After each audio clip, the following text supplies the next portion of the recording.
सबसे पहले तो हम सर्वर साइड पे डीएचसीपी को वेरीफाई करते हैं। ये हमारी मशीन है, ये डीएचसीपी सर्वर है, ठीक हो गया।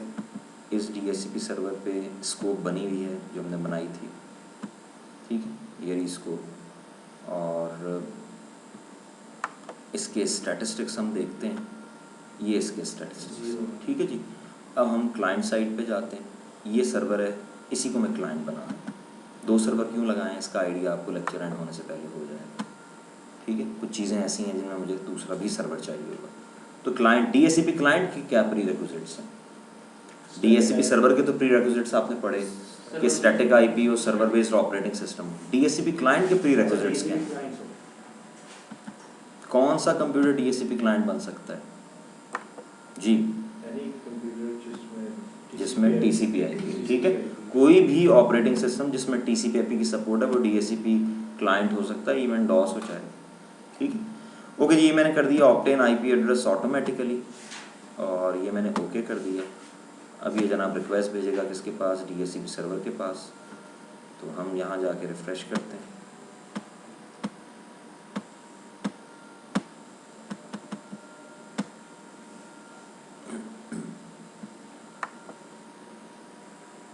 ऑथोराइज्ड है,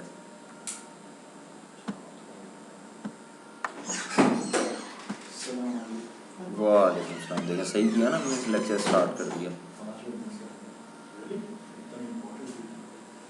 जल्दी से बैठ जाए, जल्दी से बैठ जाए।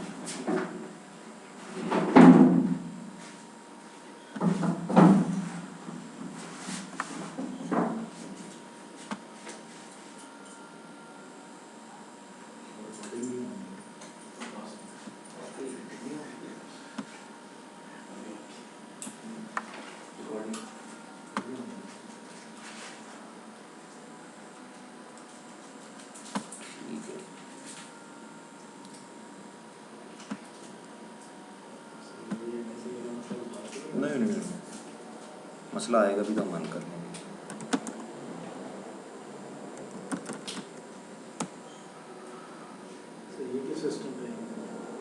दे दिया है, ये देखिए ना, यहाँ से आप स्लैश ऑल करें और डीएचसीपी सर्वर का एड्रेस देखिए क्या आ रहा है, ठीक है। ये आ रहा है ना 1.1। अब हम सर्वर पे आते हैं, राइट क्लिक करें, ये देखें डिस्कवर्स ऑफर्स रिक्वेस्ट एक्नॉलेजमेंट्स, ठीक है जी। अच्छा जी इतनी बात क्लियर है। यहाँ तक तो हम कल अपडेट थे, बस आईपी उसने दिया नहीं था, इसकी वजह से हमें टाइम ज़्यादा लगा। मैं आपको बता, मैंने आपको कहा था कि इट इज़ पॉसिबल कि डिस्कवरीज 3 हों 4 हों, ऑफर्स 3 हों 4 हों, रिक्वेस्ट और एक्नॉलेजमेंट 1 1 हो। हमारे केस में नहीं हुआ ऐसा, यानी ये ऐसा हो सकता है आप लोग जब प्रैक्टिस करें तो ऐसा हो जाए। एक्चुअली जब क्लाइंट आईपी एड्रेस मांगने जाता है ना, तो क्लाइंट अपनी रजिस्ट्री में से उसी आईपी की रिक्वेस्ट करता है जो प्रीवियसली बाइंडेड था। अब जैसे ये हमारी वर्चुअल मशीन थी, इसको प्रीवियसली आईपी क्या असाइन हुआ था? 1.5। तो इसने कहा 1.5 दो। अब डीएचसीपी 1.5 तो नहीं दे सकते। पॉइंट समझ में आ रहा है? एक ये रीजन होती है। दूसरी रीजन ये होती है कि क्लाइंट ने डिस्कवर भेजा। अब डिस्कवर भेजने के बाद क्लाइंट किस चीज का वेट कर रहा है? ऑफर का। कितनी देर वेट करेगा? एक टाइम है ना, जितनी देर वो वेट करता है, उस टाइम में अगर रिप्लाई ना आए तो क्लाइंट क्या भेज देता है? दोबारा से डिस्कवर भेज देता है।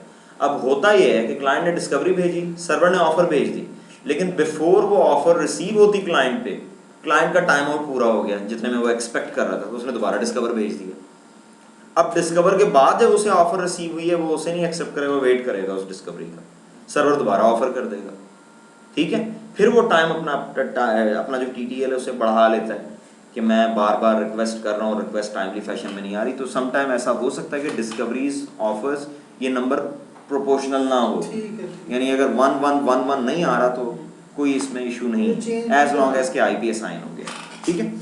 अच्छा, अब डीएचसीपी सर्वर जो क्लाइंट को एड्रेस देता है ना, जरूरी नहीं है हर दफा वो एड्रेस सेम ही हो। मैंने आपको कहा था डीएचसीपी सर्वर जो क्लाइंट को एड्रेस देगा वो 4 डेज के लीज पे है। जब 8 डेज के लीज पे है, और मैं आपको दिखा भी देता हूँ, अगर आपने लीज को अनलिमिटेड करना हो तो ये जगह है जहाँ से आप अनलिमिटेड करते हैं, और ये आपको नज़र आ रहा होगा इस वक्त बाय डिफ़ॉल्ट 8 डेज है। अगर आप चाहें तो इसे अनलिमिटेड कर सकते हैं, ठीक है, लेकिन ये रेकमेंडेड नहीं है, क्योंकि जब आप अनलिमिटेड कर देते हैं तो उसका नुकसान ये होता है कि सर्वर का क्लाइंट के साथ इंटरेक्शन ख़त्म हो जाता है। और मैंने आपको कल एक बड़ी इंपॉर्टेंट बात बताई थी कि DHCP का जो आर्किटेक्चर है वो क्लाइंट सर्वर है। क्लाइंट सर्वर आर्किटेक्चर किसी भी चीज़ का हो, इसका मतलब ये होता है कि सर्वर से क्लाइंट को जो भी मिलेगा वो सर्वर खुद से नहीं देगा, उस वक्त मिलेगा जब क्लाइंट रिक्वेस्ट करेगा। तो अगर DHCP सर्वर क्लाइंट को अनलिमिटेड लीज ड्यूरेशन दे दे और बाद में आप DHCP की में कोई कॉन्फ़िगरेशन चेंजेस करें तो वो क्लाइंट पे डिलीवर नहीं हो सकती, क्योंकि DHCP खुद से क्लाइंट के पास जाके उसे नहीं कहेगा कि दोबारा आओ। और वो जो ऑप्शन थी जो मैंने आपको बताया था जिसकी वजह से कुछ लोग कंफ्यूज हो गए थे, वो भी मैं दिखा देता हूँ आपको। वो ऑप्शन है, या आप प्रॉपर्टीज़ में जाए तो यहाँ आ रहे होते हैं स्टैटिस्टिक्स। पढ़े ज़रा ये क्या लिखा है, automatically update statistics every 10 minutes. इससे कुछ लोगों ने, जब ये ऑप्शन फर्स्ट टाइम आई थी विंडोज़ 2000 में, तो कुछ लोगों ने ये अज्यूम किया कि मे बी अब DHCP में ये कैपेबिलिटी आ गई है कि वो क्लाइंट की कॉन्फ़िगरेशन को हर 10 मिनट बाद रिफ्रेश कर रहा है, जबकि ये नहीं है इसका मतलब। यहाँ वो क्या बात कर रहा है कि जो स्टैटिस्टिक्स आप देखते हैं ना, जो अभी डिस्कवर, ऑफर, रिक्वेस्ट, एक्नॉलेजमेंट मैंने आपको दिखाया था, इसको वो अपडेट करता रहता है, ठीक है। ये है DHCP स्टैटिस्टिक्स, ये लिखा हुआ है ना स्टैटिस्टिक्स, ठीक है। तो वो स्टैटिस्टिक्स जो हैं उससे ये अज्यूम करना कि DHCP जो है वो अब प्रोएक्टिवली क्लाइंट की कॉन्फ़िगरेशन को अपडेट कर रहा है, ये रॉन्ग है। DHCP का स्ट्रक्चर अब भी क्या है, क्लाइंट सर्वर, ठीक है। यहाँ तक बात क्लियर है। अब अगर आप चाहते हैं कि DHCP सर्वर जो क्लाइंट को एड्रेस दे रहा है वो चेंज ना हो, उसकी वजह क्या है, आपके पास जो सर्वर्स हैं उनकी दो कैटेगरीज हैं, एक होते हैं स्पेशलाइज्ड सर्वर्स, ठीक है, और एक होते हैं इंफ्रास्ट्रक्चर सर्वर्स। इंफ्रास्ट्रक्चर सर्वर्स की एग्जांपल है DNS, DHCP, विंस, ये आपके क्या हैं, इंफ्रास्ट्रक्चर सर्वर। यानी ये वो सर्वर हैं, बल्कि ये क्वेश्चन मैं आपसे करूंगा, स्पेशलाइज्ड सर्वर्स कौन से हैं, print server, database server, Oracle का सर्वर पड़ा हुआ है, एप्लीकेशन सर्वर, ये आपके क्या कहलाएंगे, एप्लीकेशन सर्वर्स। इन्हें हम स्पेशलाइज्ड सर्वर्स कह सकते हैं। लेकिन जो आपके इंफ्रास्ट्रक्चर सर्वर्स हैं उनको कभी भी DHCP इनेबल नहीं करते, ठीक है। यानी DNS आपका कभी भी DHCP क्लाइंट नहीं होगा, उसको आप स्टैटिक आईपी देंगे, क्योंकि आईपी चेंज होता रहेगा। विंस, हाँ, विंस को आप कभी भी DHCP इनेबल नहीं करेंगे, उसे भी आप IP एड्रेस मैन्युअली देंगे, ठीक है। अब अगर आप यही अप्रोच अडॉप्ट करते हैं किसमें, अपने जो स्पेशलाइज्ड सर्वर्स हैं, जो एप्लीकेशन सर्वर्स हैं उनमें, तो उसमें एक प्रॉब्लम आ रही है। देखें, आपका एनवायरनमेंट बहुत बड़ा है, 1000 नोड्स भी हैं, 10,000 नोड्स भी हैं, तो हो सकता है DNS आपके पास 2 या 3 हो, ठीक है। लेकिन प्रिंट सर्वर बहुत ज़्यादा होंगे, हर फ्लोर पे आपके 10 फ्लोर बिल्डिंग है, हर फ्लोर पे 20-25 प्रिंटर्स लगे हैं, ठीक है। तो आप प्रिंट सर्वर्स को अगर DHCP क्लाइंट नहीं बनाते, मैनुअल IP देते हैं, तो ये तो एडमिनिस्ट्रेटिव ओवरहेड है, क्योंकि DNS तो 3-4 थे, विंस 1-2 थे, वहां पे स्टैटिक IP देना फिजिबल था। लेकिन प्रिंट सर्वर में, एप्लीकेशन सर्वर में, फाइल सर्वर में मैनुअल IP देते हैं, तो फिर अगेन बर्डन आ जाएगा, इसलिए आप उन्हें DHCP इनेबल नहीं करेंगे। लेकिन क्योंकि वो सर्वर्स हैं, लेकिन इसलिए मैं चाहता हूं कि उनका IP चेंज ना हो, क्योंकि अगर इनका IP बार बार चेंज होगा तो मेरे लिए ट्रबल शूटिंग करना चैलेंजिंग हो जाएगा, ठीक है। तो इनके लिए आप क्या बात करते हैं, क्लाइंट रिजर्वेशन, ठीक है।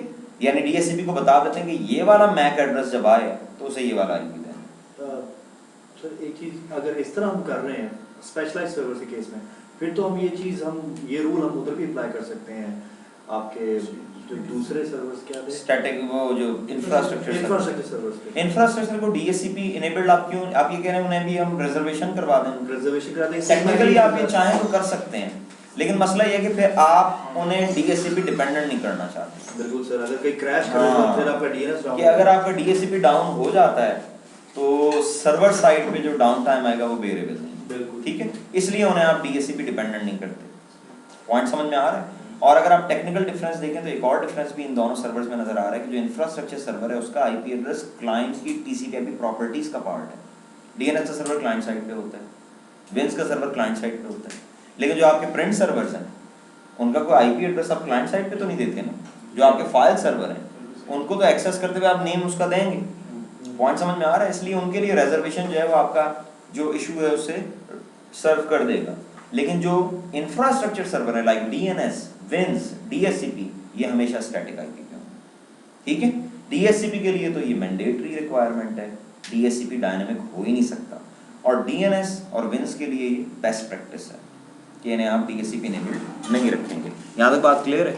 तो अब रिजर्वेशन में करवा रहा हूँ, स्कोप को एक्सपैंड करें, ये अभी हल्के फुल्के हलवा चीज़ें ही कर लें, जल्दी आगे आ रही हैं भारी भरकम चीज़ें। यहाँ मैं राइट क्लिक करता हूँ, ये अभी कोई रिजर्वेशन नहीं है, ठीक है। मैं एड्रेस लीजेस में जाता हूँ तो यहाँ मुझे नज़र आ रहा है ये एक क्लाइंट को एड्रेस लीज हुआ है, ठीक है।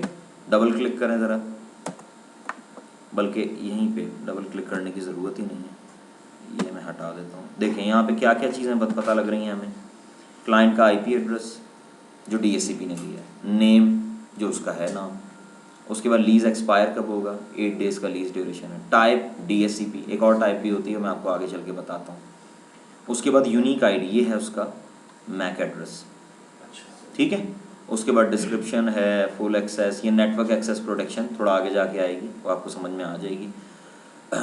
प्रोबेशन एक्सपायरेशन, ये भी है नहीं, इस लीज में इसकी कोई एप्लीकेबिलिटी नहीं है, और फिल्टर प्रोफाइल वो भी एप्लीकेबल नहीं है क्योंकि ये नेटवर्क एक्सेस प्रोटेक्शन आपने यूज़ नहीं की, ठीक है। तो फिलहाल जो चीज़ें हमारे लिए यूज़फुल थी वो यहाँ में नज़र आ रही हैं। इसी में आपको इसका एनआईसी का मैक एड्रेस नज़र आ रहा है। मैं यहाँ पे राइट क्लिक करता हूँ और न्यू रिजर्वेशन पे क्लिक करता हूँ, रिजर्वेशन नेम जो मर्जी दे दें, मैं टेस्टिंग लिख देता हूँ, नीचे मैं आईपी दे देता हूँ 186 चले। अब मैं यहाँ क्या दूंगा, मैक एड्रेस, क्या है मैक एड्रेस वहाँ से देख लें, कॉपी करना पड़ेगा, ये लिखा हुआ है, ये यूनिक, तो फिर आपको करना पड़ेगा, फिर आपको करना पड़ेगा, या एक और तरीका भी है, वो आप एडीएस में पढ़ेंगे, bulk import process, bulk changes अगर आपने करनी है उसके लिए तरीका है। हाँ जी, देख लें मैंने सही दिया है मैक एड्रेस, ठीक है जी, सही दिया है। अच्छा, ये नीचे 3 ऑप्शंस आ रही हैं, ये डिस्क्रिप्शन है, डिस्क्रिप्शन में कुछ लिखना चाहें दे देंगे।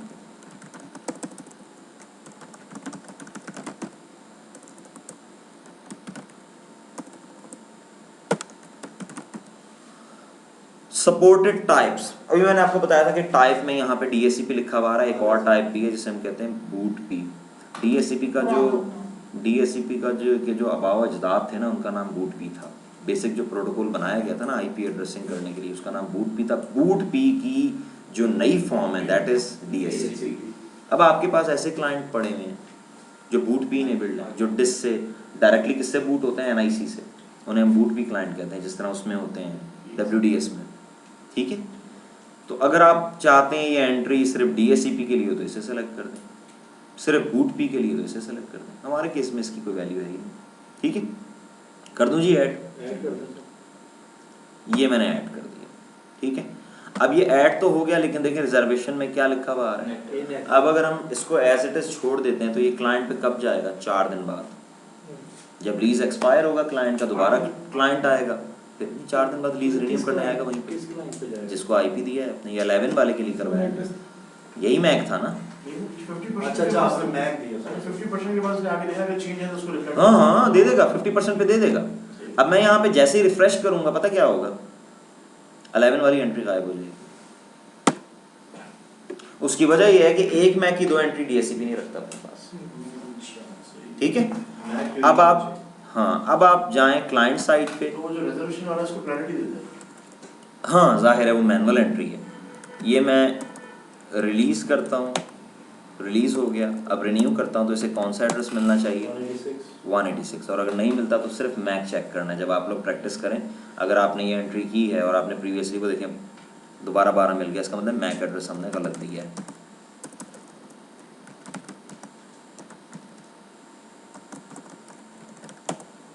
देखें जी मैक क्या है, 000 लिख ले कोई बंदा, 000C 29 00 0C 29 D8 92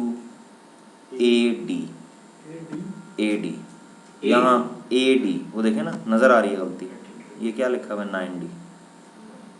ठीक है, इस एंट्री को हम डिलीट करते हैं, दोबारा एंट्री नहीं जी एडिट नहीं कर सकते। राइट क्लिक करें ज़रा, ठीक है, डिलीट कर दें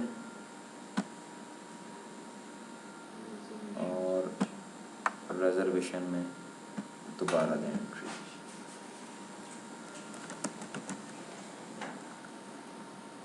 ये ना जी 186 ही दिया, फिर बोले 000 C29 D8 92 AD। ठीक हो गया, क्लोज कर दें, लीजेस में जाएं, रिफ्रेश करें ज़रा, ठीक हो गया। अब उधर जाके रिलीज और रिन्यू करें। ये जनाब रिलीज हुआ, ये रिन्यू हो गया।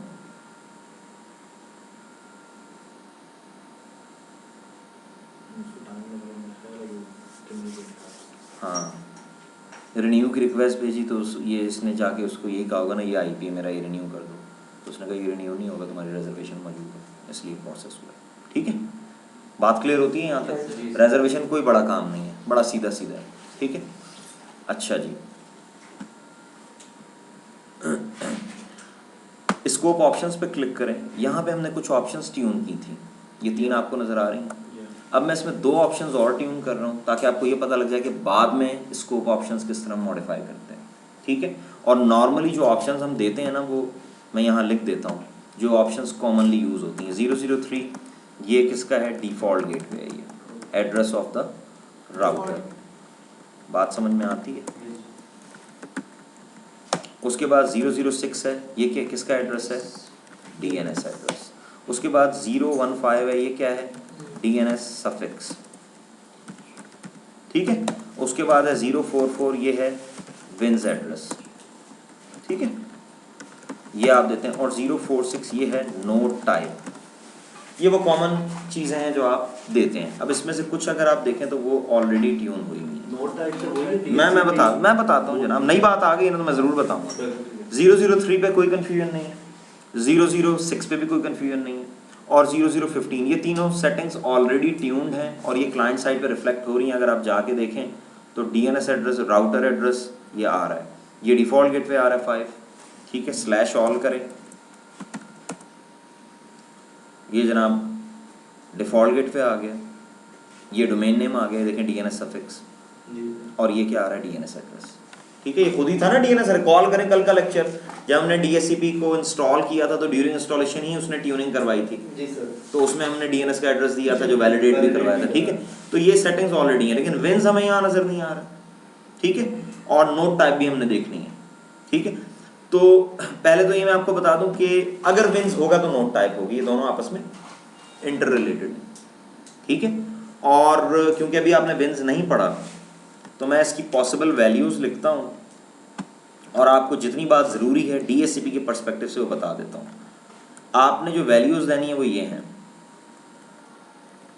नोट टाइप की जो वैल्यूज़ आप देंगे ना वो ये हैं 0x1, 0x2, 0x4, 0x8। अब सवाल ये है कि व्हाट इज नोट टाइप। देखें, अगर विंस ना हो,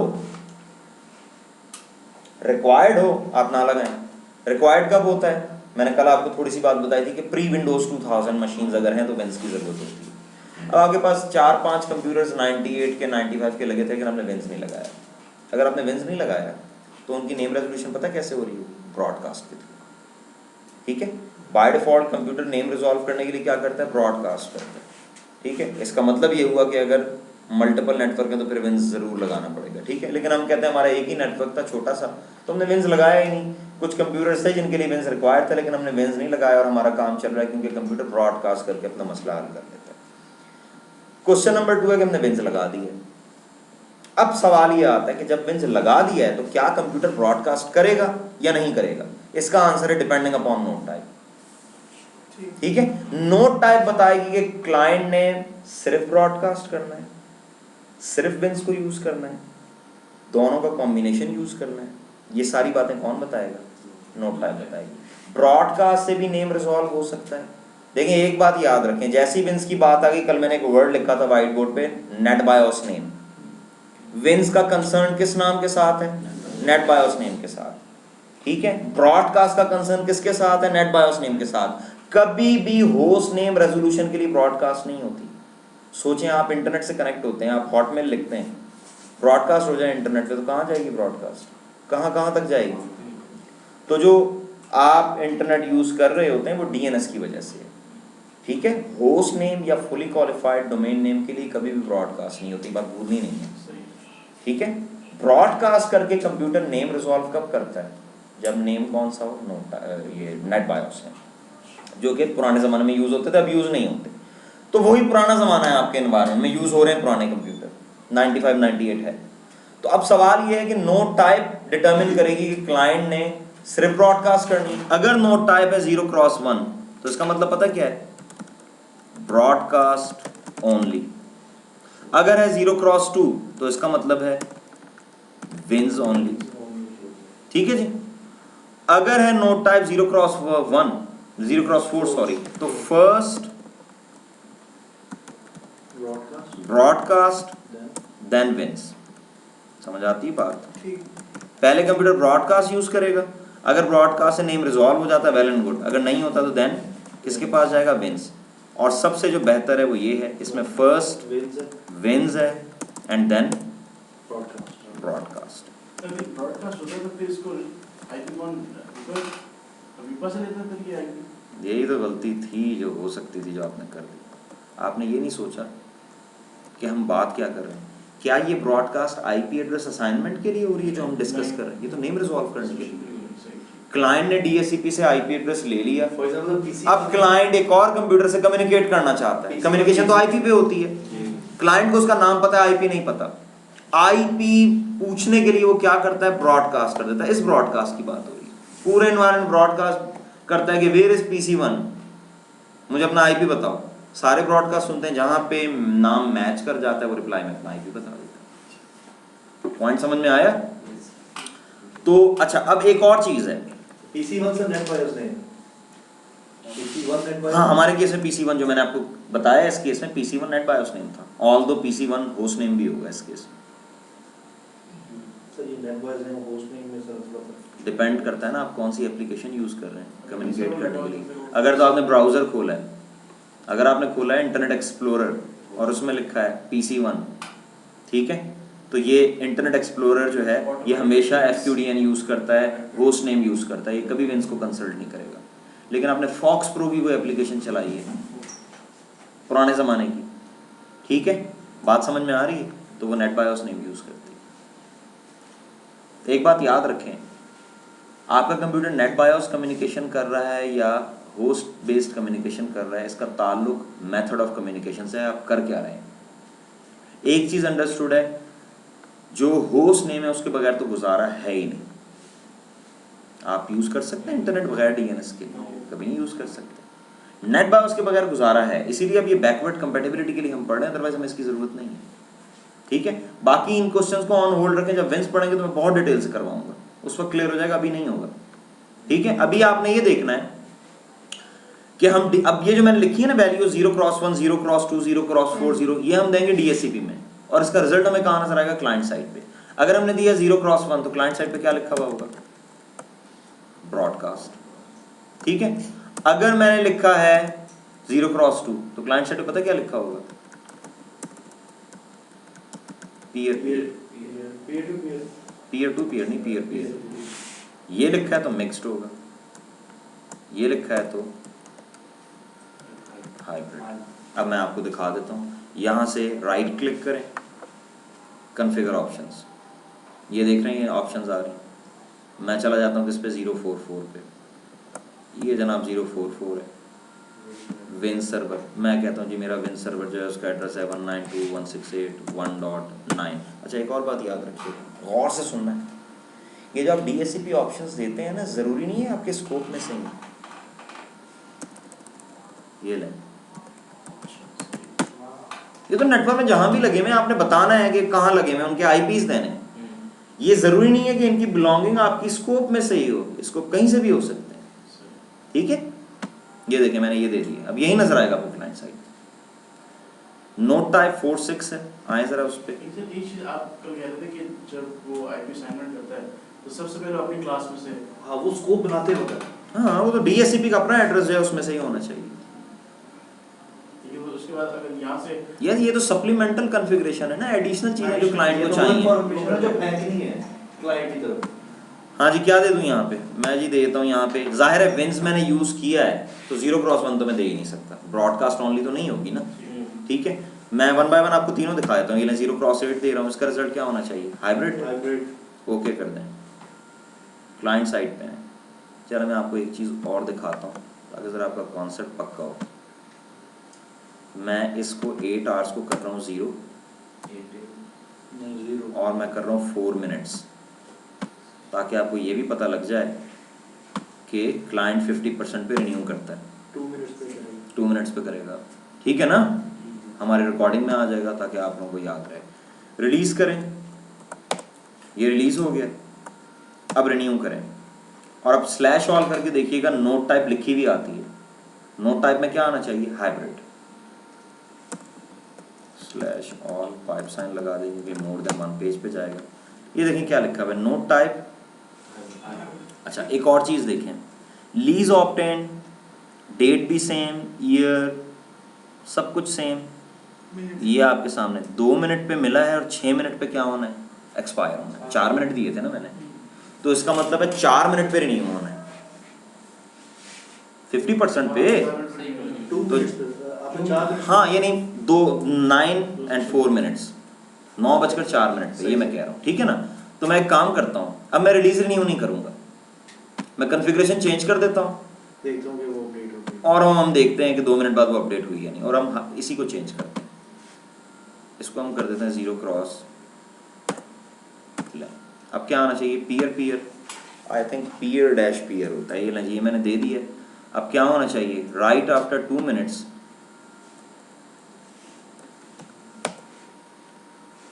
9 to 8, 3 हो गए, 8 सेकंड भी हैं, 30-40 सेकंड बाद ये अपडेट हो जानी चाहिए, ठीक है ना। और यहाँ पे क्या लिखा हुआ आना चाहिए? पीयर, ठीक है ना। परेशान क्यों हो रहे हैं? क्यों शक्ल बनाई हुई है? अभी तो आगे तड़के वाली चीज़ें आनी है, ये तो अभी आपको स्टार्टर नहीं होते, आप जाते हैं डिनर पे स्टार्टर। हाँ ये एपेटाइजर है, अभी तो बिरयानी तो अभी आनी है। सर ये तो आज़मी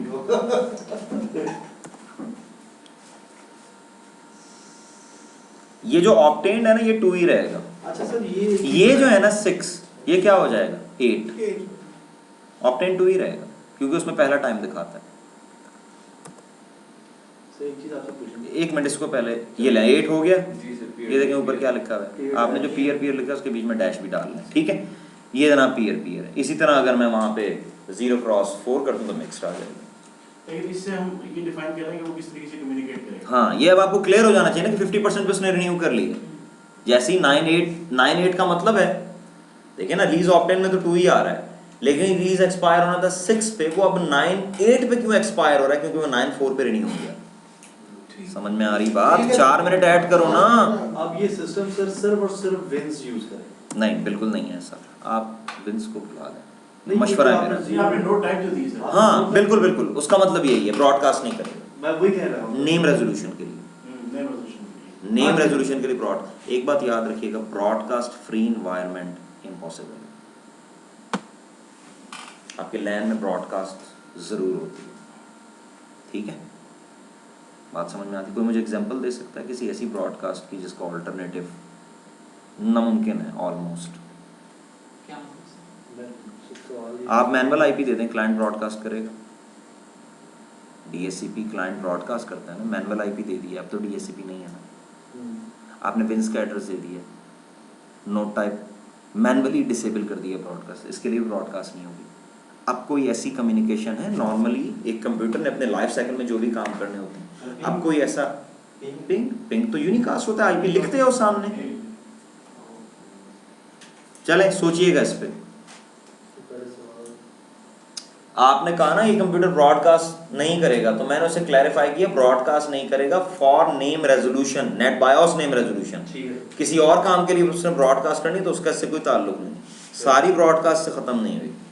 ठीक है, ये आपके क्वेश्चन का आंसर। जी बिल्कुल, हमने सिर्फ विंस की नोट टाइप्स देखी कि वो क्या-क्या डिस्प्ले करवाते हैं। बिल्कुल विंस हम डिटेल में, विंस बिल्कुल शीशा गोताजनी करेंगे विंस में, परेशान ना हो, ठीक है। अभी डीएससी में गोताजनी होती है। अच्छा जी, यहाँ तक बात क्लियर है, यहाँ तक कोई कन्फ्यूजन तो नहीं है, पक्की बात है, ओके। अब ये जो कुछ हो रहा है इस वक्त, सॉरी हाँ कुछ अब डीएससीपी में रहते हुए हम विंस को डिस्कस कर रहे हैं, इसकी क्या पर्टिकुलर वजह क्या है? ये नोट टाइप समझानी थी, सिर्फ नोट टाइप समझानी थी। यानी जितने लोगों ने नोट टाइप समझने में विंस का कोई पॉइंट गेट कर लिया है, वेल एंड गुड, अदरवाइज बाकी लोग विंस का इंतजार करें। ये देखें जी, मैं आपको नेक्स्ट भी दिखा दूँ, क्या लिखा हुआ है, और ये क्या लिखा हुआ है, 9:10। ठीक है, हर 2 मिनट बाद क्लाइंट रेडी हो रहा है, अब हम इसे मिनट्स पे ही रहने देंगे। हमारा लेक्चर जो है उसमें जो चेंजेस हम करेंगे वो अपडेट होती जाएगी। अच्छा जी, अब जनाब एक बड़ा ही यूनिक किस्म का प्रॉब्लम है, और वो प्रॉब्लम ये है कि आईपी एड्रेस जो है उसकी बेस पे अकाउंटेबिलिटी भी होती है। होता है ना, आपने कभी क्रेडिट कार्ड पे आप परचेजिंग करें तो वो आपको परचेज ऑर्डर देता है और बाद में बताता है ये आपका आईपी जिससे परचेज आपने की, ठीक है ना। तो अगर डीएससीपी तो आईपी चेंज करता है, डीएससीपी अगर क्लाइंट को एड्रेस दे रहा है, हम सबके लिए रिजर्वेशन तो नहीं करवाएंगे ना।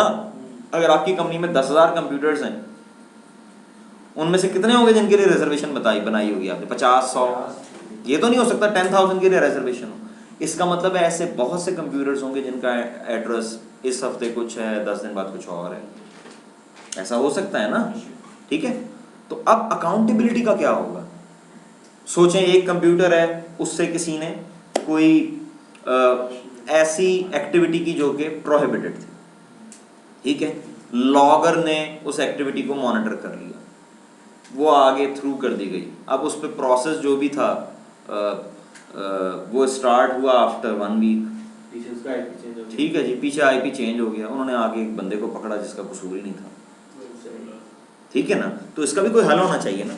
तो यहीं पे बिल्कुल वही हम पढ़ने जा रहे हैं। डीएससीपी का एक फीचर है ऑडिट लॉग, और ये हमेशा से, ये 2008 का फीचर नहीं है, ऑडिट लॉग NT 4.0 में भी था, ठीक है। डीएससीपी जो भी आईपीज असाइन कर रहा होता है उसका लॉग बना रहा होता है। यानी अभी अगर मैं देखूं तो मुझे लॉग में नजर आना चाहिए कि इस कंप्यूटर का पहले एड्रेस 12 था, अब 186 है, और ये जितनी दफा इसने रिन्यू किया उसका टाइम, ये सारी डिटेल आनी चाहिए। तो उससे बिल्कुल बाय डिफॉल्ट ऑन है। ये लॉग पीसी नेम से बनेगा, इनके हर MAC address, MAC address, PC name भी हो सकता आता हो, लेकिन मेन चीज मैक एड्रेस है। इधर देखें, सबसे पहले तो आपको मैं वो सेटिंग दिखा दूं जिससे आपको क्लियर हो जाएगा कि audit log by default enabled है। सॉरी, सर्वर प्रॉपर्टीज में आए, सर्वर प्रॉपर्टीज में आए, और ये देखें क्या लिखा हुआ है। यार देखो, सर्वर प्रॉपर्टीज में नहीं आना था, एडवांस के पेज में जाना था। ये देखें क्या लिखा हुआ है, और ये है वो जगह जहाँ पे ऑडिट लॉग सेव हो रहा है, ठीक है जी। और डेली बेसिस पे लॉग बनता है, यानी आज का जो लॉग होगा उस लॉग के नाम में ट्यूसडे और डेट ये आ रही होगी। ओपन करें, ये क्या लिखा हुआ है, DSCP server log dash Tuesday. Open कर लें इसे, आ जाए ज़रा, देखें यहाँ पे ये आपको बता रहा है, क्या बता रहा है, कोड्स। ये वो कोड्स हैं जिनकी बेस पे आप लॉग को पढ़ेंगे, ठीक है। 1 मिनट यार, हो सकता है मुझे 1 मिनट के लिए जाना पड़ेगा। इसी लॉग है, रिंग की तरह की लॉग है, इसी लॉग है, ऑडिट लॉग की बात है। हाँ जी, ये आपके पास ऑडिट लॉग है, और इसमें एक कोड्स लिखे हैं। अब इसमें आप देखें 00 के सामने क्या लिखा हुआ है, लॉग वॉज स्टार्टेड। इसका मतलब है सबसे पहला जो इवेंट होगा वो यही होगा। डेली बेसिस पे लॉग बन रहा है ना। आखिरी इवेंट क्या होगा, ये वाला, और दरमियान में कोड्स बाकी लिखे हुए। लीज ऑब्टेंड देखें, ये क्या है, ये आपको रिपीटेडली नजर आएगा 11, 12, ठीक है। अच्छा, और इसमें क्या इंपॉर्टेंट बात हो सकती है, आए ज़रा नीचे। 50 प्लस का क्या था, कोड को 50 या यूज, हाँ, वो रॉक डीएससीपी, कल बताया नहीं था, रॉक डीएससीपी, ऐसा डीएससीपी जो आपने इंस्टॉल नहीं किया, किसी ने लैपटॉप ला के प्लग इन कर दिया उस पर डीएससीपी, उसके जो मैसेजेस होंगे 50 प्लस में। अब आप देखें, अभी जो हमने काम किया है वो यहाँ पे हम देखते हैं। ओके, ये देखें क्या है, 186, ठीक है ना। उससे पहले हमने क्या डलवाया था, और अब देखें ये हर 4-4 मिनट बाद, ये देखें हर 2 मिनट बाद रिन्यू हो रहा है ना, 2, 4, 6, 8। बात समझ में आती है, वो जब जब रिपीट हो रहा है। और ये स्टार्ट में क्या आ रहा है, ये देखें ये क्या आ रहा है, 11, ये क्या है, 12, रिन्यू रिलीज जो मैंने की, जब रिलीज तो मैंने मैनुअली किया ना, उसके बाद तो रिन्यू ही हुआ, इसलिए 11 रिपीट हो रहे हैं। और समझ में आती है बात? तो यार क्यों इस तरह की शक्ल बना रहे हैं आप लोग? चीज़ समझ में आने पे तो खुशगवार शक्ल बननी चाहिए। अच्छा जी, यहाँ तक बात क्लियर होती है? ऑडिट लॉग में तो कोई परेशानी नहीं है, ठीक है? अच्छा,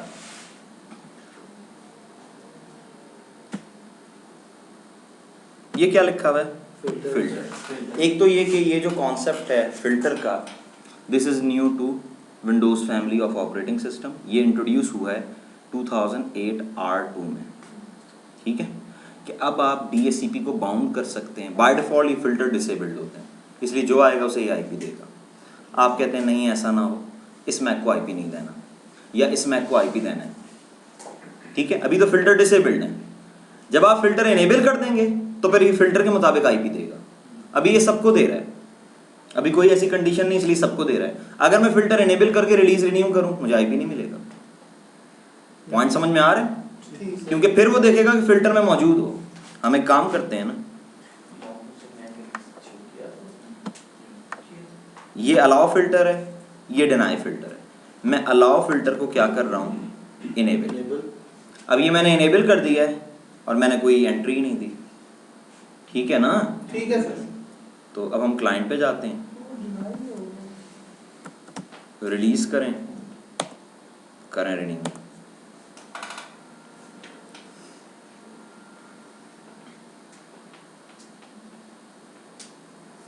आधा घंटा देंगे। नहीं, आधा घंटा हम नहीं देते, हम काउंटर देखेंगे ना डिस्कवर और ऑफर का।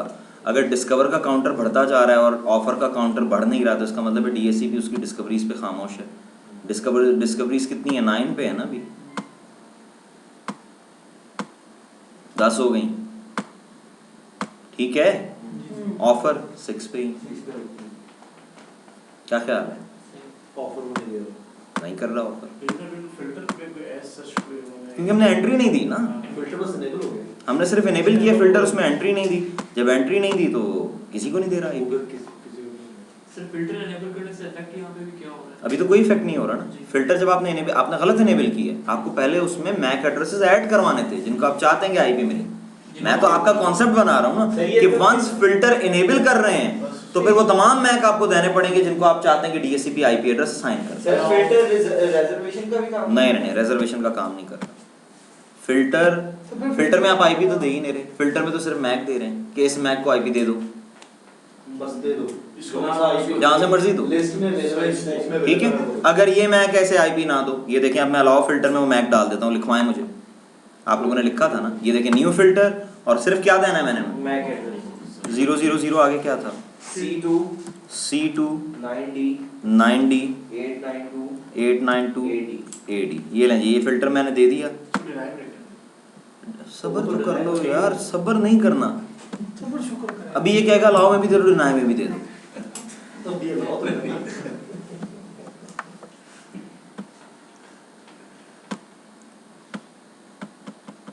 इस 6 को अब 7 हो जाना चाहिए। समझ में आ रही बात? वो ये नहीं आगे क्यों? वो रिन्यू किया हो जाता है यार, ठीक है जी? दिखा दूं वहाँ पे दिया गया नहीं सर, ये तो आपकी बात यकीन है। हो सकता है यहाँ पे यकीन आना ही है। 7 जो हो गया ये IP ने दे दिया। यहाँ तक बात क्लियर होती है। और अगर आप डिनाई में डाल देंगे तो फिर वो IP उसे नहीं देगा। रही ये बात कि अलाउ में भी या डिनाई में भी, ये मुमकिन ही नहीं, वो खुद ही उस पे एरर दे देगा। बताएं जरा। इनेबल करने से उसने ऑफर करना ही बंद कर दिया। ठीक है, ये देखें, न्यू फिल्टर बोले ही मैक क्या था? 000 C29 D 892 AD। ये जरा दोनों में अगर वो तो डिनाई को प्रेफर करेगा। नहीं, वो करेगा ही नहीं, यहीं पे एरर दे देगा। एरर दे देगा, ये देखो ना। एक चीज ऐड कर रहे हैं, अलाउ कर रहे हैं, ये तो ज्यादती है ना, ये तो उसको एटलीस्ट उसके एतमाद को जो है, ठीक है? यहाँ तक बात क्लियर होती है। फिल्टर में एंट्री देने के बाद इस फिल्टर को इनेबल भी करना है, वरना कोई फायदा। जैसे ये डिनाई फिल्टर है, मैं अलाउ फिल्टर को डिसेबल कर देता हूँ। ये मैंने अलाउ फिल्टर डिसेबल कर दिया। मैं कहता हूँ सबको IP दो, जिसे नहीं देना मैं बता दूंगा। ये भी तो अप्रोच हो सकती है ना। देखिए एक अप्रोच तो ये कि मैं बताऊंगा किन किन को आईपी देनी है। एक आप कह सकते हैं कि नहीं सबको आईपी दे, जिसको डिनाई करवाना है वो डिनाई में दे देंगे, अलाउ में दे ही नहीं रहा, सबको अलाउ है। तो फिर आप अलाउ फिल्टर डिसेबल रखें, डिनाई फिल्टर को इनेबल करें। अब मैंने डिनाई फिल्टर इनेबल रखा हुआ है, अलाउ फिल्टर डिसेबल है, मैं रिलीज करके रिन्यू करता हूँ आईपी मिलना चाहिए। क्या ख्याल है? क्योंकि डिनाई में नहीं है ना ये। अच्छा डिनाई में ये रिलीज किया, ये रिन्यू किया। इनेबल इसका नाम से डिनाई किया ना। वो देखिए मिल गया। समझ में आती बात? क्योंकि डिनाई में जो ऐड है उसे डिनाई हो जाएगा। अगर आप अलाउ फिल्टर दे रहे हैं तो सिर्फ जिनके एंट्रीज देंगे उन्हें वो आईपी दे देगा, बाकी को नहीं देगा। और अगर आप डिनाई फिल्टर को इनेबल करेंगे तो जिनकी एंट्रीज आप देंगे उन्हें नहीं देगा, बाकी सबको दे देगा। समझ में आती है बात? उल्टा वाला होगा। ये अब आप रिकॉर्डिंग सुन के गौर कीजिएगा। हाँ ये बात है, ठीक है। ये तो बहुत कुछ करना है आज हमने। अच्छा जी आगे फिल्टर क्लियर हो गया। हाँ सर एक चीज हाँ, बताएं, पूछो, अगर पूछो, आपने अलाउ जो है उसको इनेबल कर दिए और उसमें कुछ स्पेसिफाई नहीं किया तो किसी को भी मैं तो किसी को भी आईपी नहीं देगा। अच्छा चले दूसरी तरफ आए हैं, अलाउ आपका इनेबल्ड ही नहीं है, डिसेबल्ड है जैसे भी है। जी हाँ, और डिनाई आपने इनेबल कर दिया और आपने उस पर भी कुछ नहीं स्पेसिफाई, वो देगा सबको देगा, क्योंकि डिनाई करके आपने बताना भी तो है। बिल्कुल आप कुछ सबको देगा। ये अभी यही तो किया है इसने कि हमने डिनाई किया है और एंट्री नहीं दी तो उसने आईपी नहीं दी, आईपी दे दिया उसने, क्योंकि डिनाई में मैंने एंट्री नहीं दी। ठीक है, खाली फिल्टर को इनेबल डिसेबल करने का भी इम्पैक्ट है, ये अब आपको क्लियर हो जाना चाहिए। ठीक है, अच्छा जी यहाँ तक बात क्लियर हो गई है। अब जरा आए और बातें। अच्छा देखें कुछ सेटिंग्स ऐसी हैं जो यहाँ से हमने अभी तक स्कोप नहीं बनाई, हमने स्कोप बाय बर्थ ही बना दी थी। एक स्कोप मैं यहाँ से बना रहा हूँ, ठीक है। मैं दिखाना चाहता हूँ आपको कुछ सेटिंग्स जो हमने वहाँ डिस्कस नहीं की। ठीक है, ये मैंने नेक्स्ट किया, स्कोप का नाम दे दिया, स्कोप मैंने दे दी 0.1 से लेके फॉर एग्जांपल 0.200। ठीक है, ये नीचे वही चीज़ें आ रही हैं जो हम डिस्कस कर चुके हैं। लेंथ का मतलब है सबनेट मास्क, ठीक है, 24 बिट्स फॉर नेटवर्क पोर्शन, इसीलिए नीचे आप लेंथ को चेंज करेंगे सबनेट मास्क भी चेंज होगा। ये देखें चेंज हो रहा है, ठीक है। यानी लेंथ डिटरमिन कर रही है क्या चीज़, सबनेट मास्क। और ठीक है ना कुर्बान, कुर्बानी तो नहीं होगी तुम्हारी। नेक्स्ट करेंगे, ये एक्सक्लूजन रेंज है, ठीक है। ये देखें आ गई ना नई ऑप्शन। अब यहाँ पे एक ऑप्शन आ रही है सबनेट डिले इन मिलीसेकंड्स। एक डीएससीपी है फिर तो इतना प्रॉब्लम नहीं है, लेकिन मल्टीपल डीएससीपी फिर प्रॉब्लम है। देखें क्लाइंट ने डिस्कवर की रिक्वेस्ट भेजी, 2 डीएससीपी लगी, दोनों ने ऑफर करवा दिया एट द सेम टाइम। तो आप कहते हैं ऐसा ना हो, मैं कहता हूँ ये डीएससीपी थोड़ा सा रुक के ऑफर करवाए, तो मैं यहाँ दे देता हूँ 10 मिलीसेकंड्स। ये मैं आपको बता चुका हूँ 1 सेकंड में 1000 मिलीसेकंड होता है। तो आपने कहा तुमने डिस्कवर जब रिसीव करनी है तो नॉर्मल से 10 मिलीसेकंड लेट रिप्लाई करना, ठीक है, क्योंकि मैं चाहता हूँ कि जो मेरा मेन डीएससीपी है वो अगर जिंदा है तो वही आईपी दे दे, ठीक है। तो अगर 10 मिलीसेकंड तुम बाद दोगे तो उसकी रिक्वेस्ट जो है उस पर क्लाइंट रिन्यूअल भेज देगा, ठीक है। और अगर वो डाउन है तो फिर 10 मिलीसेकंड बाद तुम्हारी ऑफर उस पर आईपी मिल जाएगी। सर ये नहीं हो सकता कि डायरेक्ट ही दूसरे पे डीएससीपी जो दूसरा लगा उस पे जाए? ऐसा कैसे होता है? डीएससीपी क्लाइंट की रिक्वेस्ट किस फॉर्म में है? खत्म हो गई, सब पे गई, ठीक है। याद रखिएगा सबनेट डिले का बेनिफिट कब है, in case of multiple DSCP. अभी हम मल्टीपल डी, एक रूल होता है 80/20, सुना है? आप कहते हैं कि मेरे डीएससीपी बड़े रिलायबल हैं, लेकिन देयर इज अ चांस कि शायद डीएससीपी डाउन हो जाए, तो आप कहते हैं यार 2 डीएससीपी लगा देते हैं, एक में 80% एड्रेसेस दे देते हैं, दूसरे में 20% दे देते हैं, ठीक है। तो अगर ये डाउन हुआ तो फिर दूसरा आईपी दे देगा, फिर इतना मेरे पास टाइम होगा उसमें मैं आके ट्रबल शूट कर लूँगा। पॉइंट समझ में आ रहा है? तो 80/20 रूल ये होता है कि 80% एक डीएससीपी पे 20 दूसरे पे, ठीक है। अब आप ये प्लानिंग में भी कर सकते हैं और बाद में भी कर सकते हैं। जैसे हमने तो स्कोप बना दी है, हम कहते हैं अब क्या हो इस स्कोप में से कुछ एड्रेस दूसरे डीएससीपी पे चले जाएं, ठीक है। और यहीं पे एक नया कॉन्सेप्ट आ रहा है जिसका ताल्लुक 2008 डीएससीपी से, स्प्लिट स्कोप। ठीक है, अगर आप इस स्कोप पे राइट क्लिक करें, जो बनी हुई है, ये स्कोप बनी हुई है ना, इसमें मैं राइट क्लिक करता हूँ, एडवांस में देखें सामने क्या लिखा हुआ है। अच्छा, अब हम क्या करते हैं, थोड़ी देर के लिए मैं क्या कर रहा हूँ, उस कंप्यूटर को जो कि DHCP क्लाइंट था उसे मैं DHCP सर्वर बना रहा हूँ। ठीक है, अभी हमने कोई चीज़ हमने जो चीज़ वेरीफाई करनी है उसमें क्लाइंट साइड पे कोई चीज़ हमने पुश नहीं करनी, उसके बगैर ही वेरीफाई हो जाएगा। ये जनाब मैंने इसे मैनुअल एड्रेस दे दिया 1.say5, ये मैंने इसे एड्रेस दे दिया। ठीक है जी, ये मैंने मैनुअल IP दे दिया क्योंकि DHCP के लिए बेसिक रिक्वायरमेंट क्या है, स्टैटिक IP। अच्छा, इस पर DHCP की सर्विसेज पहले से इंस्टॉल है, खोल लें। ये DHCP है, हम देख लेते हैं, ये ऑथोराइज है, ऑथोराइज है। ठीक है जी। अच्छा, अब हम ये देखते हैं इसमें स्कोप है कोई, इसमें कोई स्कोप नहीं है, ये आपके सामने, इसमें इस पर कोई स्कोप नहीं। मैं उसकी स्कोप को स्प्लिट करा के हाफ स्कोप इधर लाता हूँ, आपका स्प्लिट स्कोप भी क्लियर हो जाएगा, 80-20 भी क्लियर हो जाएगा। ये 80-20 रूल मेरी बनाई हुई टर्म नहीं है, DHCP से अंडरस्टैंड करते हैं, और जब आप स्प्लिट स्कोप करते हैं तो DHCP उसे बाय डिफॉल्ट किस पे लेके जाता है, 80-20 पे। ये देखें, जो 50-50 भी हो सकता है, जो हाँ, it's up to you, slider होता है, आप स्लाइडर से आप खुद कर सकते हैं। डिफॉल्ट 80-20 डिफॉल्ट 80-20 है। ये देखें, मैं यहाँ राइट क्लिक करता हूँ, एडवांस में जाता हूँ, स्प्लिट स्कोप। इससे पहले मैं आपको दिखा देता हूँ कि मेरे पास टोटल एड्रेसेस कितने हैं। तो 80-20 रूल के मुताबिक 160 एक पे होने चाहिए और 40 दूसरे पे, यही मतलब हुआ ना। ठीक है, तो ओके करते हैं, राइट क्लिक करते हैं और जाते हैं कहाँ पे, ये जनाब हम आगे स्प्लिट स्कोप, ये जनाब स्प्लिट स्कोप पे आ गए। ठीक है, जरा ये टेक्स्ट पढ़ें क्या लिखा है, splitting DHCP scope between multiple DHCP servers. का मतलब है स्प्लिट स्कोप का फीचर सिर्फ उस वक्त वर्केबल है जब यू हैव मल्टीपल DHCP। ठीक है, can increase fault tolerance, fault tolerance को इंक्रीज कर देगा। With split scope configuration, if one DHCP server becomes unavailable, the other server can take its place and continues to lease new IP addresses or renew existing clients. ठीक है जी, समझ में आती बात। Splitting DHCP scope also helps to balance server load, क्योंकि ज़ाहिर है दोनों चल रहे हैं तो दोनों IP दे रहे हैं तो लोड बैलेंसिंग भी हो गई है। क्या इसका पूरा देख लो ना प्रोसेस, खुद ही समझ में आ जाएगा, मैनुअल है, ऑटोमेटिक। अभी मैंने नेक्स्ट करना है, नेक्स्ट करने से बात नहीं खत्म होगी, नेक्स्ट करूंगा तो IP एड्रेस पूछेगा DHCP सर्वर का। वो देखो, वो कह रहा बताओ उस DHCP का IP एड्रेस जो इसी डोमेन में ऑथोराइज्ड है, इसी ADS के अंदर। तो मैं यहाँ देता हूँ 192.168.1.5, डमी एंट्री करेंगे तो आगे नहीं जा सकते, ये बात याद रखिएगा।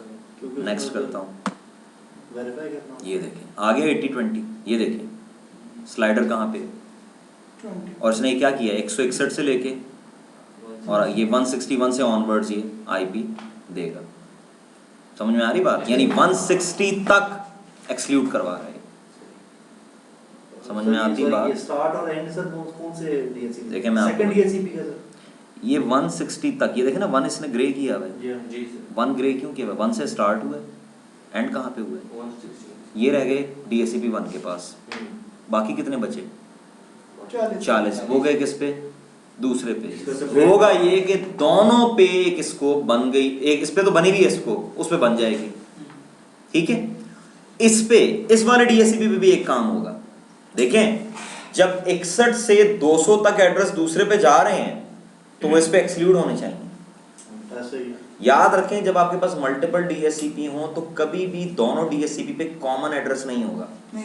यानी ये इम्पॉसिबल है कि एक एड्रेस को ये भी लीज कर सकता और ये भी लीज कर सकता, ये इम्पॉसिबल, कॉन्फ्लिक्ट आ जाएगा, क्योंकि there is no way to configure DHCP synchronisation. DHCP जब किसी को IP देता है तो एग्जिस्टिंग DHCP से पूछता नहीं है कि यार तुमने तो नहीं दिया, ये दोनों इंडिपेंडेंटली काम करेंगे। समझ आती बात, करें जी नेक्स्ट। ये देखें, अब ये बात समझ में आनी चाहिए आपको, सबनेट डिले, ठीक है ना। अब मुझे एक पे तो डिले देना चाहिए ताकि एक की रिक्वेस्ट और दूसरी रिक्वेस्ट जरा सीक्वेंस में जाए, यानी कि दोनों की इकट्ठा रिक्वेस्ट पहुंच जाए। 10 मिलीसेकंड का डिले दे दिया। समझ में आ रही बात। होस्ट DHCP पे नहीं देता, एडिट जो दे रहा हूँ ना, यानी जो बाद वाला है, इस पे मैंने दे दिया। हाँ, उसके पास ज्यादा एड्रेसेस है ना, तो उस पे नहीं दे रहा।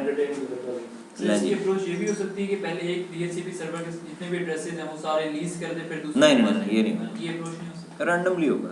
दोनों सिंक तो हो ही नहीं रहे। यही ये तो उसी वक्त पॉसिबल हो सकता है जब एक डीएससी बता रहा है कि अभी मेरे पास है एड्रेस, वो खत्म हो जाए। तो जब मैंने आपको बता दिया कि there is no implementation of DSCP synchronisation, दोनों डीएससीपी आपस में बात नहीं कर रहे अपने ऑपरेशंस के लिए, दोनों इंडिपेंडेंटली ऑपरेट कर रहे हैं। क्योंकि 10 मिलीसेकंड का डिले है, तो जब ऑफर करेगा तो पहले वाला ही करेगा ना जिसके पास में।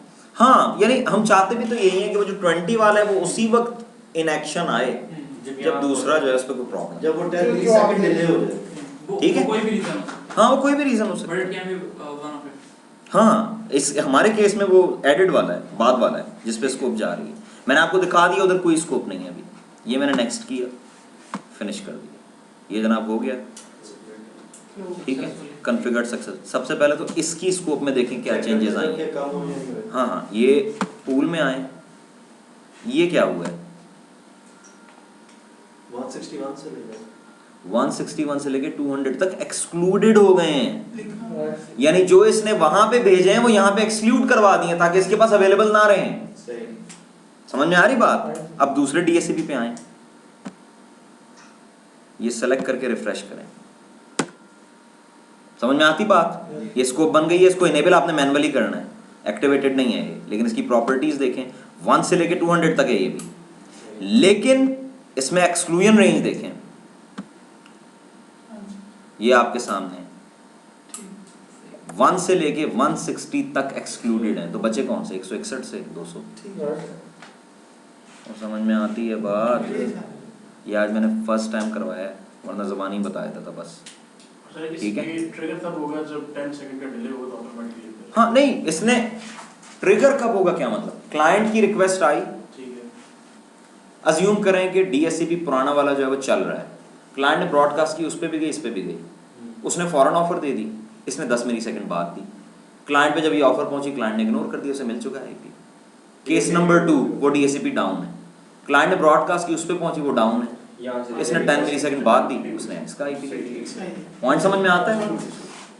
तो इस स्कोप को फिर आप राइट क्लिक करके क्या कर देंगे? एक्टिवेट। ठीक है, लेकिन आप देखें ये स्कोप एक्टिवेशन में कोई रौला नहीं है, क्लिक करेंगे एक्टिवेट हो जाएगी। ये स्कोप वहां से एक्सपोर्ट हुई है और यहाँ पे आई है, ये हमने मैनुअली नहीं बनाई। बात क्लियर होती है? पसीना आ गया माथे पे। अच्छा चलो सही है, नहीं जी इधर आ जाएं और स्कोप की प्रॉपर्टीज में आए। अब हमने ये बातें देखनी है। ये इस प्रॉपर्टी पेज में कुछ चीज़ें ऐसी हैं जो आने वाले लेक्चर से रिलेटेड हैं और कुछ ऐसी हैं जिनका पार्ट यहाँ पे किया जा सकता है।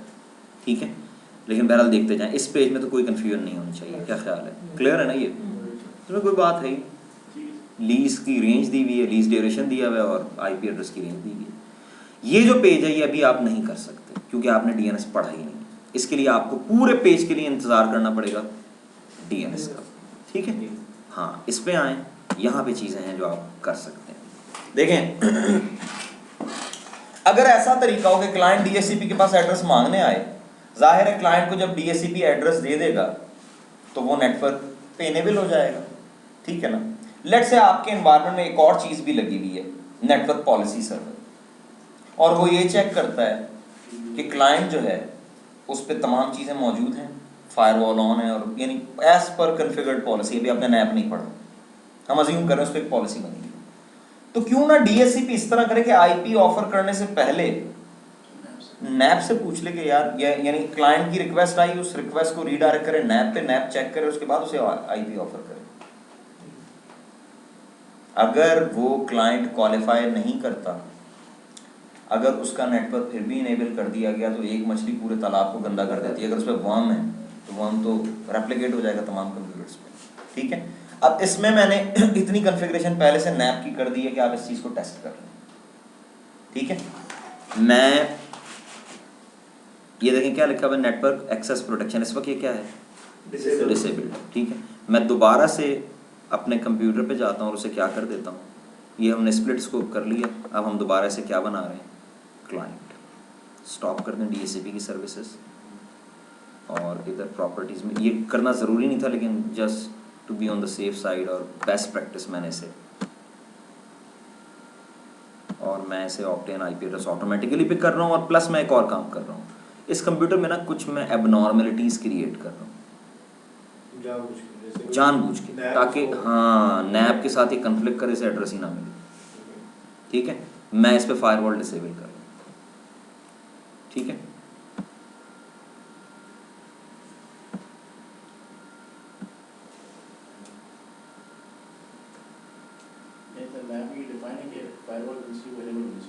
नैप में आप ये डिफाइन कर सकते हैं कि कंप्यूटर पे फायरवॉल इनेबल्ड हो, कंप्यूटर पे एंटीवायरस इंस्टॉल हो। फीचर है 2008 बिल्कुल जी, नैप नया फीचर है। Network access protection, network policy server का एक कंपोनेंट है, नेटवर्क एक्सेस प्रोटेक्शन, जो ये काम करते हैं। एडवांस क्यों मैंने इनेबल किया है, एडवांस नहीं चाहिए हमें, सिंपली फायरवॉल को टर्न ऑफ कर दें,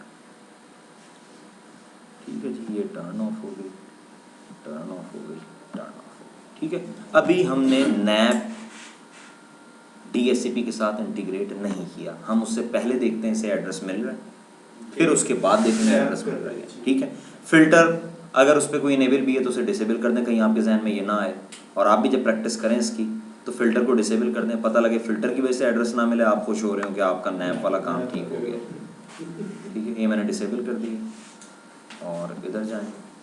अब हम ऑप्टेन IP एड्रेस ऑटोमेटिकली कर चुके हैं जी, IP config/release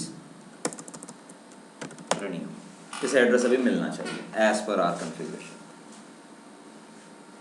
और से सर कौन सा मिलेगा 186 वाला? हाँ वो तो रिजर्वेशन है, वो आप डिलीट कर दें तो कोई और मिल जाएगा, उससे कोई फ़र्क नहीं पड़ रहा, हम जो चेक करें। अब हम क्या करते हैं, इधर जाते हैं, स्कोप की प्रॉपर्टीज़ में जाते हैं, और इसे कहते हैं कि now first of all take approval from NAP, ये इनेबल फॉर दिस जी, फिलहाल नैप इसी में ये खुद ही है नैप, अप्लाई कर दिए, ओके कर दिया, इधर गए, रिलीज रिन्यू करें, रिलीज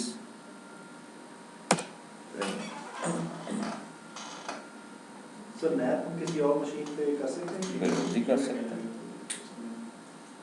और उस पे DHCP सर्विस होना जरूरी है?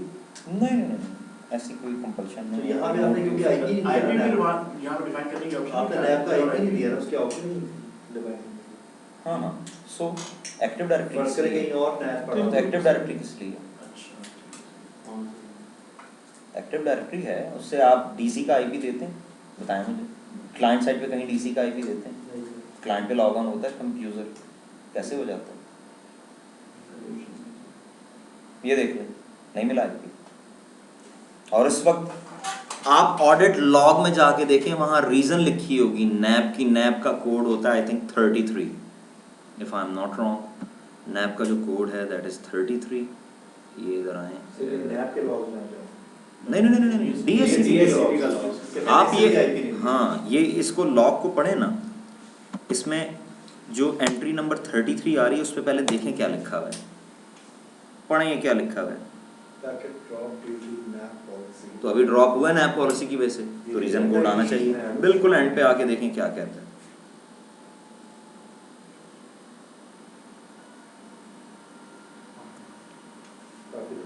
ड्रॉप ड्रॉप ड्रॉप, ये नहीं आ रहे ड्रॉप, 33 नज़र नहीं आ रहा, 33 ऊपर जब उसने आपको बता दिया 33 का मतलब ये है, तब आपने लड़ना नहीं कि इधर क्यों नहीं नैप लिखा हो, ऊपर उसने बता दिया 33 लिखा हो तो उसका मतलब क्या है। सर इसके बाय डिफॉल्ट बिहेवियर के साइन नहीं करेगा, या आप खुद करते हैं डिफ़ॉल्ट बिहेवियर में, तो वो किया हुआ है आपने पहले? मैंने नैप कॉन्फ़िगर कर दिया, नैप के लिए all good things to those who wait, NAP भी है आपके कोर्स में है नैप, ये तो अभी DHCP आपके इंफ्रा का जो सबसे आसान आर्टिकल है दैट इज DHCP, यहाँ वो सबसे आसान आर्टिकल। यार आप खुद आपने हलवे खाने, आपने नेटवर्किंग नहीं पढ़नी, आपने अगर एडमिनिस्ट्रेटर बनना है तो बहरहाल आपको वन वे और दी अदर ये चीज़ें करनी पड़ेंगी, और यही करेंगे। अब आपको खुद आइडिया होना चाहिए कि ओके ये चीज़ें हैं जो करने से बंदे की वर्थ बढ़नी चाहिए। टेक्निकल काम है तो इतनी तनख्वाहें भी कम होती है। किसने कहा आपको तनख्वाह कम होती है? नहीं किसने कहा आपको तनख्वाह कम? ये जो नेटवर्क एडमिनिस्ट्रेटर्स हैं यहाँ पे वो कम इसीलिए है ना भी क्योंकि आपने ये नहीं की। ये करें ना फिर ज़्यादा होगी। अच्छा जी, यहाँ तक क्लियर है। आपका एक डेजिग्नेशन होता है इंफ्रास्ट्रक्चर मैनेजर, ये डेजिग्नेशन है, लाइक TRG में तो है ये, एक स्टूडेंट ही था मेरा, उसका डेजिग्नेशन था इंफ्रास्ट्रक्चर मैनेजर, और TRG की तरफ से बल्कि उनकी माइग्रेशन थी USA में, तो TRG ने उसे USA भेजा था, और पैकेज भी उसका था समथिंग अराउंड 6 फिगर्स में ही था, ठीक है। तो स्टेप वाइज होता है। ठीक है, यहाँ तक बात क्लियर? सर नैट को पोर्शन हमने कहाँ जाके देखना है complete? Infra network policy server, इसी में इसमें यानी तगड़ी सही बारूदी चीज़ें। यहाँ तक बात क्लियर है? ओके, इसको अब मिनिमाइज करें, दोबारा से प्रॉपर्टीज़ में आ जाएं।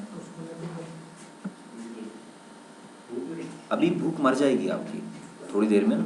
अभी जब मैं डीएससीपी का ये डेटाबेस पढ़ाऊंगा ना, ये आज आप लोगों ने ये सारा पढ़ के जाना है कि कौन सी फाइल क्या करती है। डेटाबेस हाँ, ये डीएससीपी का डेटाबेस आज हम पढ़ेंगे इंशाल्लाह। प्रॉपर्टीज़ में आए, टाइम बेटा नहीं गुजरेगा, रोज़ रोज़ थोड़ी VMware प्रॉब्लम करेगा। ले जी, ये बात भी हो गई। और ये देखें, ये वही है, enable allow filter, enable deny filter, ठीक है। हाँ, आप ये भी तो कर सकते हैं कि एक फ़िल्टर है जो मैं फ़िल्टर देखें ना, ये ग्लोबल सेटिंग्स में, तो मैं कहता हूँ नहीं, एक स्कोप में फ़िल्टर इनेबल हो, एक और उसमें ना हो इनेबल, तो इसलिए ऑप्शन दिया, ठीक है। तो ये सब इसमें ये ग्लोबली है? नहीं, ये ग्लोबल नहीं है ना। देखें, आप इसे कैंसिल करें ना, अच्छा, इसको कैंसिल करें, स्कोप की प्रॉपर्टी, ये स्कोप को आप क्लोज कर दें, ये फ़िल्टर तो बाहर आ रहे हैं, बिल्कुल ये ग्लोबल, तो सर्वर लेवल पे है ये, ठीक है।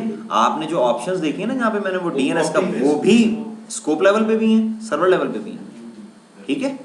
स्कोप ऑप्शंस जो हैं, DNS का एड्रेस, विंस का एड्रेस, नोड टाइप, ये ग्लोबल लेवल पे भी होती हैं कि आपने ग्लोबल लेवल पे एक एड्रेस दे दिया, DNS 5 स्कोप बनी है, सब पे वही एड्रेस हो गया। और ये भी हो सकता है कि ये देखें ना, इसका स्ट्रक्चर देखें, एक तो ये जगह है, यहाँ आ रहा है, एक और जगह भी तो है, इसको एक्सपैंड करें, ये भी तो है, तो ये सेम विद फिल्टर। ऑप्शन नहीं है सर, मतलब स्कोप के ऑप्शंस हैं लेकिन हाँ, ये स्कोप की है, यहाँ आप देंगे तो सिर्फ उस स्कोप के लिए, और ये यहाँ इधर देंगे तो वो ग्लोबल है, आप मल्टीपल स्कोप बनाए, सब पे अप्लाई होगा। सर प्रेसिडेंस तो स्कोप वाले की होगी, जो हम पर स्कोप, अगर आपने स्कोप लेवल पे दिया है जी, और उधर भी दे दिया है, तो स्कोप वाला उस पर ओवरराइड कर जाए। ठीक है ना, उसी की होगी। अभी अगर मैं नया स्कोप बनाता हूँ, नया स्कोप, तो ये दोनों ऑप्शन उसमें बाय डिफॉल्ट आ जाएंगे, क्योंकि ये सर्वर लेवल लिखा हुआ है, सर्वर ऑप्शंस यार, ये इस पे लिखा हुआ है स्कोप ऑप्शंस, सो सिंपल। सही है। स्कोप ऑप्शंस तो स्कोप की ऑप्शंस हैं, सर्वर ऑप्शन सर्वर की ऑप्शन है। रिजर्व ऑप्शन, आप रिजर्वेशन करते हैं, उसके ऊपर राइट क्लिक करके करते हैं, वो सिर्फ उस एक की है। क्लिक करें इस पे, राइट क्लिक, एक्सपैंड करो, यहाँ पे राइट क्लिक करो, इधर कॉन्फ़िगर ऑप्शन, ये अब किसके लिए होंगी? सिर्फ इस रिजर्वेशन के लिए। ठीक, आप कहते हैं जो मैंने रिजर्वेशन क्रिएट की है, इसका DNS अलग है, समझ में आई बात? ठीक है। सॉरी, रिजर्वेशन सर ये सर्वर लेवल पे है, स्कोप लेवल, टॉप लेवल था सर्वर लेवल, उस पे दिए हैं तो सब स्कोप पे, उससे अगला लेवल क्या था? स्कोप, स्कोप पे दिए तो वो पूरी स्कोप पे। अब स्कोप के अंदर अगर एक रिजर्वेशन आपने क्रिएट की और उसके लिए स्कोप ऑप्शंस डिफरेंट हैं, तो वो आप रिजर्व ऑप्शंस में देंगे, ठीक है। हेलो मानसलाम, मैं अभी क्लास में हूँ, आप मुझे 9:30 के बाद कॉल करें, ठीक है। रिजर्वेशन की प्रोवाइडिंग आ रही है यार कैसी बातें कर रहे हैं। देखें, मैंने एक राइट क्लिक किया इधर, ये क्या लिखा हुआ है? Configure options. दूसरा राइट क्लिक किया इधर, ये क्या है? सर, ये तो समझ आ गई। एक केस ये भी तो है, ये रिजर्वेशन मैंने नहीं बनाई थी 186 वाली, उसके ऊपर राइट क्लिक करें, ये क्या लिखा हुआ है? अगर आप यहाँ जाके देते हैं तो ये सिर्फ इस एक रिजर्व्ड क्लाइंट पे अप्लाई होगी। वो उसके सब पे हो जाएगी। बात क्लियर हुई है? जहीर ही है ना नाम? रिजवान, सारों के नाम मिक्स हो गए। अच्छा जी, यहाँ तक बात क्लियर हो गई है। दोबारा से प्रॉपर्टीज़ में आए और ये फ़िल्टर्स मैंने आपको बता दिए। अब ज़रा एडवांस में आए, यहाँ पे बहुत सारी बारूदी बातें हैं। सबसे पहली बात क्या है? पर स्कोप वाले की ग्लोबल से तो हमारी ज़्यादा प्रेसिडेंस होगी ना? हाँ, ग्लोबल से ज़्यादा है, बिल्कुल। देखें, प्रेसिडेंस इशू कब है? जब आप सब पे अप्लाई करें, जब वो कोई जिस सेटिंग्स में प्रेसिडेंस रिक्वायर है वो दोनों जगह पे दी हुई है। DNS का एक एड्रेस ग्लोबल पे दिया हुआ है, वो है 1.1 और स्कोप के अंदर दिया 1.2। अब आएगा प्रेसिडेंस, ठीक है। अब कौन सी प्रेसिडेंस लेगी? जाहिर है स्कोप वाली ग्लोबल वाली पे ओवरराइड करेगी, ठीक है। छोटी बड़े पे ओवरराइड करेगी, सर्वर पे भी दिया है, स्कोप पे भी दिया है, रिजर्व पे भी दिया है, तो रिजर्व दोनों पे ओवरराइड कर जाएगी। समझ आई बात? अच्छा जी, कॉन्फ्लिक्ट डिटेक्शन अटेम्प्ट्स, यहाँ पे आप दे देते हैं 2 अटेम्प्ट्स। इसका मतलब पता क्या है, इससे थोड़ा सा डिले आ जाएगा। DHCP क्लाइंट ने रिक्वेस्ट की DHCP सर्वर पे, DHCP सर्वर ने IP उठाया 192.168.0.15, ये उसे क्लाइंट को देना है। अब देने से पहले क्या करेगा, पिंग करके चेक करेगा कहीं यूज़ तो नहीं होगा, चेक करेगा कि एक्टिव तो नहीं है, अगर एक्टिव है तो नहीं देगा। और ये आप उस वक्त करते हैं जब आपने डिटेक्ट किया है कि कहीं गलती से मैंने कोई ऐसा IP किसी क्लाइंट को दे दिया है जो DHCP के पास भी है, तो फिर आप इसे इनेबल कर देते हैं ताकि DHCP IP असाइन करने से पहले वेरीफाई करे कि कहीं वो IP इन यूज तो नहीं है। तो 2 अटेम्प्ट्स का मतलब क्या है? एक दफ़ा अटेम्प्ट किया, रिस्पॉन्स नहीं आया। एक अटेम्प्ट की रिस्पॉन्स आ गया, हाँ यूज में है, खत्म हो गई कहानी, कोई दूसरा IP देगा। अटेम्प्ट की रिस्पॉन्स नहीं आया, दोबारा अटेम्प्ट की रिस्पॉन्स नहीं आया, उसके बाद क्लाइंट को IP देगा। ठीक है जी।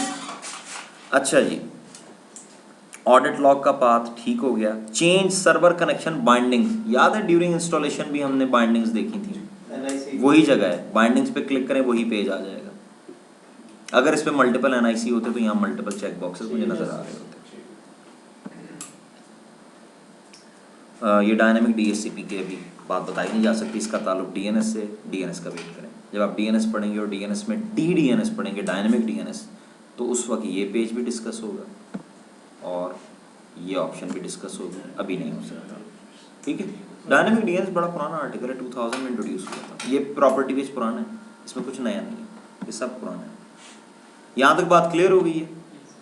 लिखें जी DHCP डेटाबेस, शाबाश।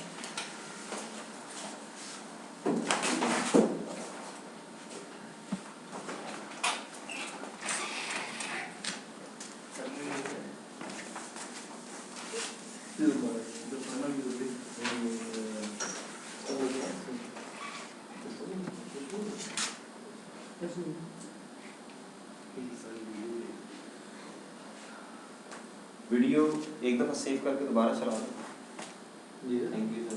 क्या कहते हैं? हाँ ये बन के, हाँ बिल्कुल, इसका वो एक डिडक्ट वो ये ना हो ना बीच में से हैंग कर जाए और सारी तो वीडियो ही जो है ज़ाया हो जाए।